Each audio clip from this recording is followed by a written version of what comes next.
Bonjour à toutes et tous, bienvenue au journal de la mi-journée sur Canal 3 Bénin. Le calvaire continue des usagers du pont de Goumakou à la une.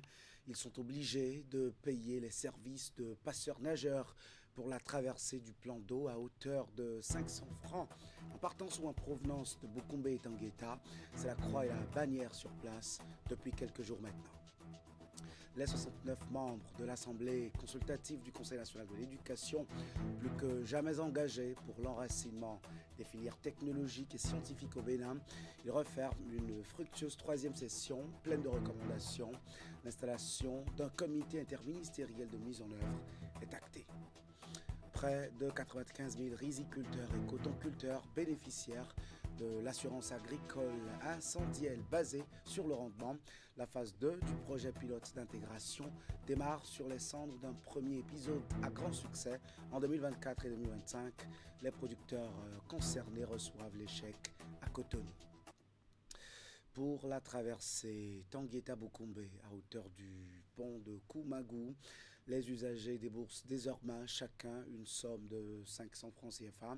Ils sollicitent depuis quelques jours l'assistance des passeurs spécialisés dans la natation en eau vive suite à l'effondrement du pont. Un véritable casse-tête pour ces populations riveraines. Alassane Harouna.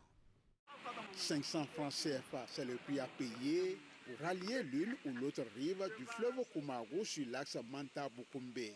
Depuis que le pont a cédé sous la pression des eaux de pluie, toute traversée est devenue un véritable parcours de combattants. Pour passer d'une rive à l'autre, les usagers n'ont désormais qu'une seule option, se faire aider par des riverains rompus à la natation en eau vive.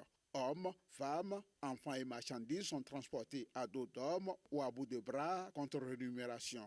Une solution de fortune qui expose chacun à d'énormes risques. Alors vraiment, depuis que la rivière là s'est commencé par écarter, on souffre nous les agriculteurs. Pour traverser, pour aller au champ, c'est un problème. Pour se faire traverser, on paye souvent 500 pour aller au champ. Au retour, c'est 500. Donc par jour, tu dois dépenser 1000 francs aller-retour. Donc vraiment, ça, nous les cultivateurs, on souffre ici. Dans ce drame provoqué par des intempéries, seuls les spécialistes de la natation en eau vive tirent leur épingle du jeu.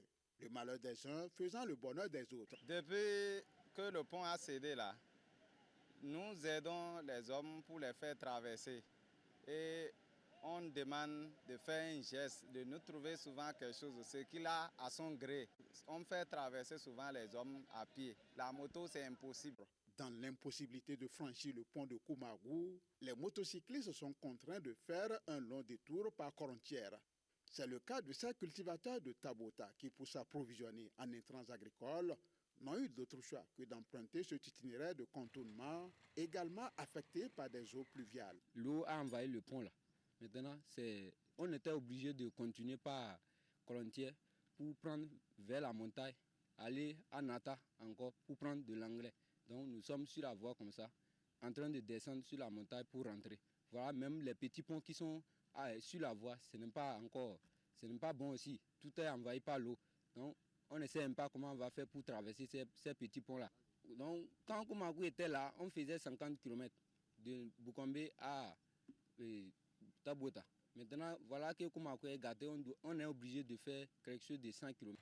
Si rien n'est fait dans les tout prochains jours, cette situation pourrait gravement compromettre la campagne de commercialisation du coton à Boukoumbe et dans les localités environnantes. Voilà pour ce qui est du cri de cœur de ces populations. Une nuit qui vire au cauchemar pour les populations, cette fois du quartier Avakpa dans le 3e arrondissement de Porto Novo. Un camion chargé d'essence de contrebande s'est renversé en provoquant un grand brasier. Pas de perte en vie humaine, mais d'importants dégâts matériels. Le récit des événements avec Emma Rodonou et Thibaut Aroloupé. Un gigantesque brasier en plein cœur du quartier Avakpa, à quelques encablures du carrefour Beau-Rivage. Le drame s'est produit dans la nuit du jeudi à ce vendredi. À l'origine, un camion transportant une importante quantité d'essence de contrebande qui s'est renversé, déversant son chargement sur la chaussée. Très vite, les flammes se propagent bien au-delà du point d'impact. L'essence qui ruisselle dans les caniveaux sert de vecteur au feu et gagne progressivement les quartiers environnants. Il faudra plusieurs heures d'intervention aux sapeurs-pompiers pour venir à bout de l'incendie. Au lever du jour, le spectacle est saisissant. Ici, un bâtiment entièrement consumé au point d'impact. Les boutiques qui l'abritaient ainsi que leurs marchandises ont été réduites en cendres. Les installations électriques de la SV2E ont également été endommagées, tandis que le bitume a subi d'importantes dégradations sur une bonne partie de la zone sinistrée. À quelques 600 mètres de là, la société UBEFAR, spécialisée dans la distribution de produits pharmaceutiques, paie également un lourd tribut. 4 de ces véhicules stationnés devant les locaux ont été totalement calcinés. Les flammes y sont parvenues en empruntant les caniveaux. Et comme ceux-ci débouchent sur un bas-fond, le feu a poursuivi sa course jusqu'au quartier Tokbuta, où d'autres dégâts ont été enregistrés. Au total, le bilan matériel est lourd et au sein de la population, c'est la stupeur.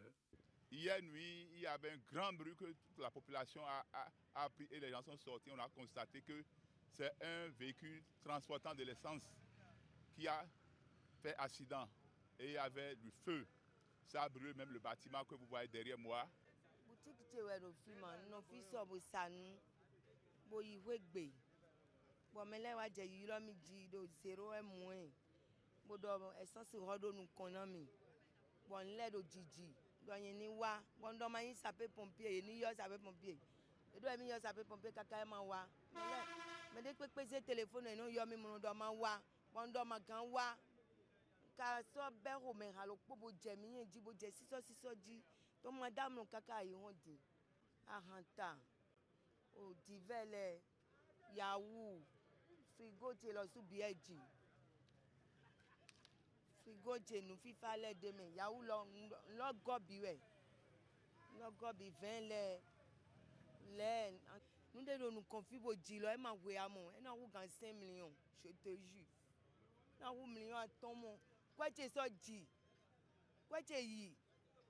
Au lendemain de ce violent incendie, à Vakpa et les quartiers environnants portent encore les stigmates du sinistre. Au-delà des pertes matérielles, c'est toute une population qui mesure les dégâts de cette nouvelle tragédie liée au trafic de l'essence de contrebande. Et face à l'ampleur des dégâts, les autorités politico-administratives se sont rendues sur les lieux pour constater l'étendue du sinistre. Le préfet du département et le maire de la ville de Porto Novo ont parcouru les zones touchées en relevant les pertes occasionnées par cet incendie. Suivez ici leurs réactions. Les dégâts matériels sont énormes parce que c'est tout comme le feu avait continué avec les caniveaux. Même le couvert végétal a été atteint.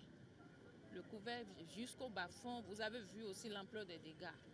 Et tout un immeuble est parti en feu et puis heureusement, on aurait pu assister au pire. Et je voudrais avant toute chose rendre grâce à Dieu Tout-Puissant et aux mânes de nos ancêtres et saluer la synergie d'action qui a prévalu entre les forces de défense et de sécurité qui se sont mobilisés pour minimiser tout ce qu'on a constaté ici comme dégâts. Et je salue avec beaucoup de fierté le directeur général de l'Agence béninoise de protection civile et ses dépendances qui sont avec moi, le chef d'agence de la protection civile du département de Lemay, le DDPR, le directeur départemental de la police républicaine, les services déconcentrés de l'État, le directeur régional de la SBE et tous les acteurs qui ont contribué à minimiser tous ces dégâts que nous sommes en train d'observer. Sinon, on aurait eu le pire.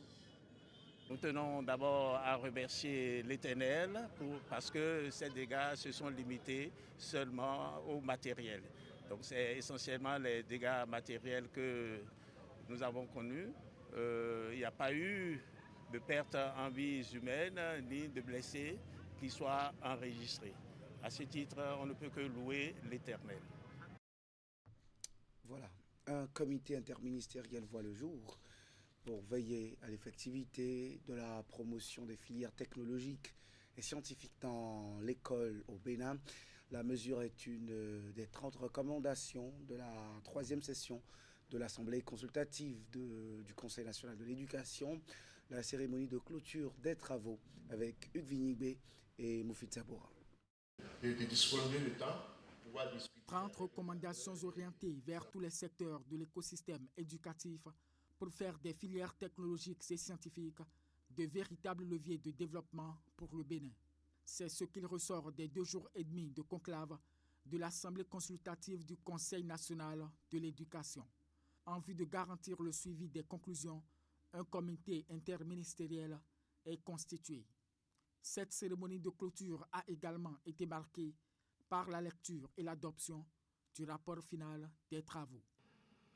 En plénière, en atelier, puis en plénière, nous avons échangé. Nous avons vidé tous les points inscrits. Et c'est à notre avantage, et je vous en remercie. Les débats étaient francs et directs, mais toujours courtois.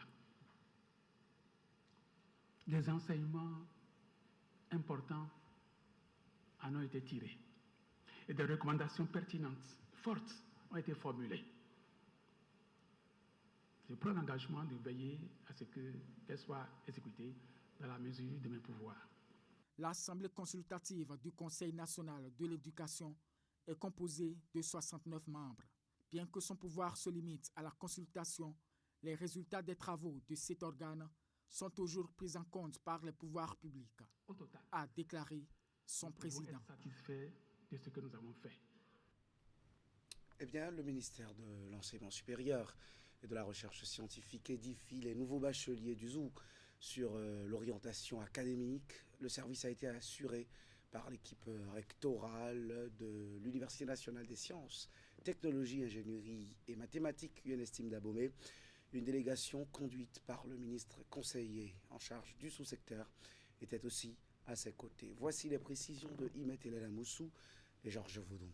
Au total, 51 000 jeunes gens sont admis au baccalauréat 2026 et sont attendus par le monde universitaire et celui de la formation supérieure. Au profit de ces lauréats, le ministère de l'Enseignement supérieur organise à travers l'ensemble du territoire national une série de sensibilisations pour exposer les offres de formation universitaire et ceux des établissements privés d'enseignement supérieur.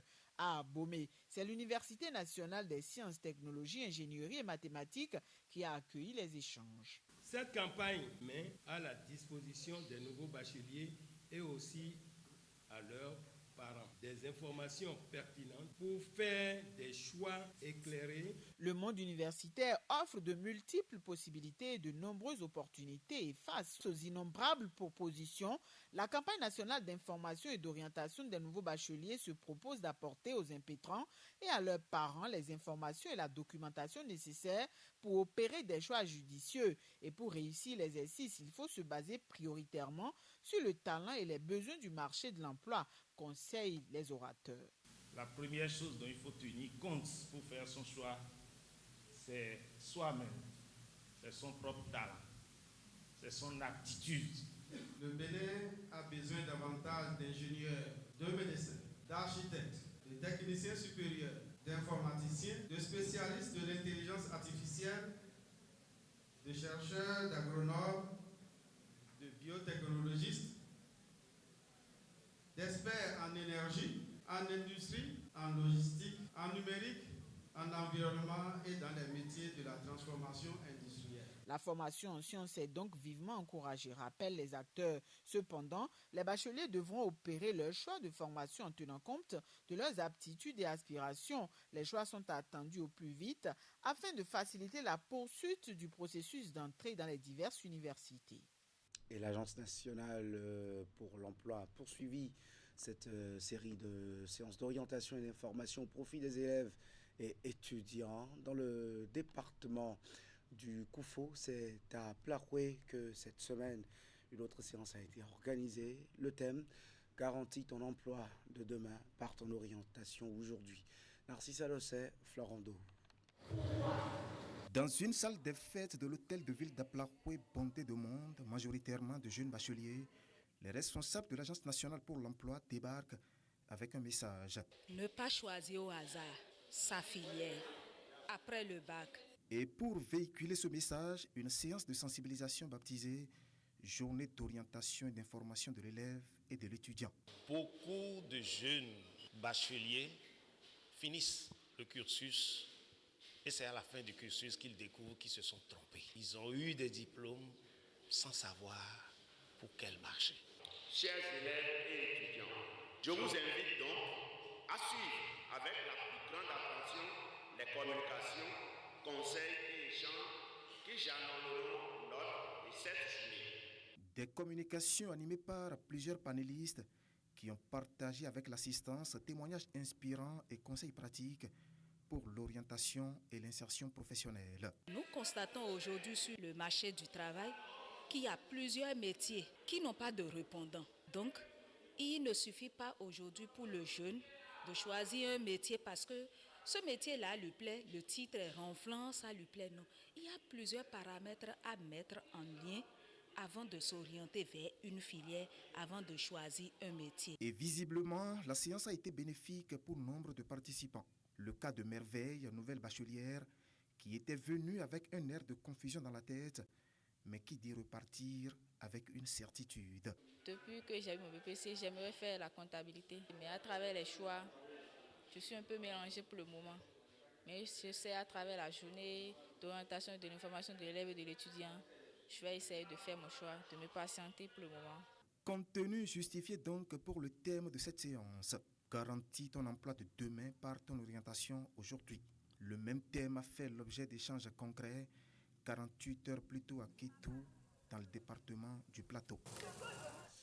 En agriculture, le projet pilote d'intégration de l'assurance agricole incendielle basé sur le rendement porte déjà ses fruits. Après les 11 000 producteurs impactés par le projet en 2024-2025, c'est au tour d'une nouvelle vague de producteurs de bénéficier de ce programme. Pour cette édition 2 de l'initiative, environ 95 000 riziculteurs et cotonculteurs bénéficient de cette assurance agricole. La cérémonie de remise de chèques avec Ingrid Day et Elvis Donoukoua. 561 800 000 francs CFA versés à 95 905 producteurs de riz et de coton au Bénin. Un soutien financier de 376 775 040 francs CFA destiné aux riziculteurs et 185 221 811 francs CFA aux cotonculteurs. Une indemnisation qui vient soulager les acteurs du monde agricole affectés par les pertes de la campagne 2025-2026. Les chèques symboliques que nous recevons ne sont pas une simple aide. Ils sont le bouclier qui nous évite la faillite. Ils représentent la dignité retrouvée du paysan béninois. Ces indemnisations s'inscrivent dans le cadre du projet pilote d'intégration de l'assurance agricole indicielle basé sur le rendement lancé en 2024 par le gouvernement et ses partenaires. Ce programme, mis en œuvre par le Fonds national de développement agricole FNDA, couvre plusieurs filières stratégiques, notamment le riz, le coton et l'élevage.